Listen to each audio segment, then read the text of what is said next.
अस्सलाम वालेकुम दोस्तों, क्या हाल है।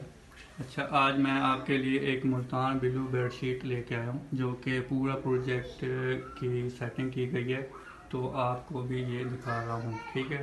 तो सबसे पहले इसकी ये सर्चिंग होती है। तकरीबन 400 मेरे पास पिक्चर थी जिसमें से मैंने ये वाली कुछ सेट की। तो ये हमारे पाकिस्तान का शहर है जो कि मुल्तान ब्लू पोल्ट्री, उसमें बहुत ही महारत रखने वाले कुछ कारीगर हैं जिन्होंने ये अपने बर्तनों पे कुछ ख़ास अपना आर्ट दिखाया हुआ है, ठीक है।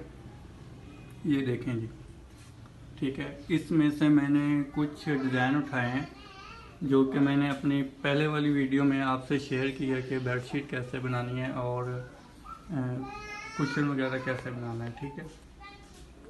तो ये सर्चिंग है, ठीक है। उसके बाद सर्चिंग के बाद कुछ डेवलपमेंट होती हैं, ठीक है। अली इधर आओ, ये ब्लैक एंड वाइट वाली दिखाओ। तो ये ब्लैक एंड वाइट उठा के दिखा दो। तो ये ब्लैक एंड वाइट वाली कुछ इसकी डेवलपमेंट हैं।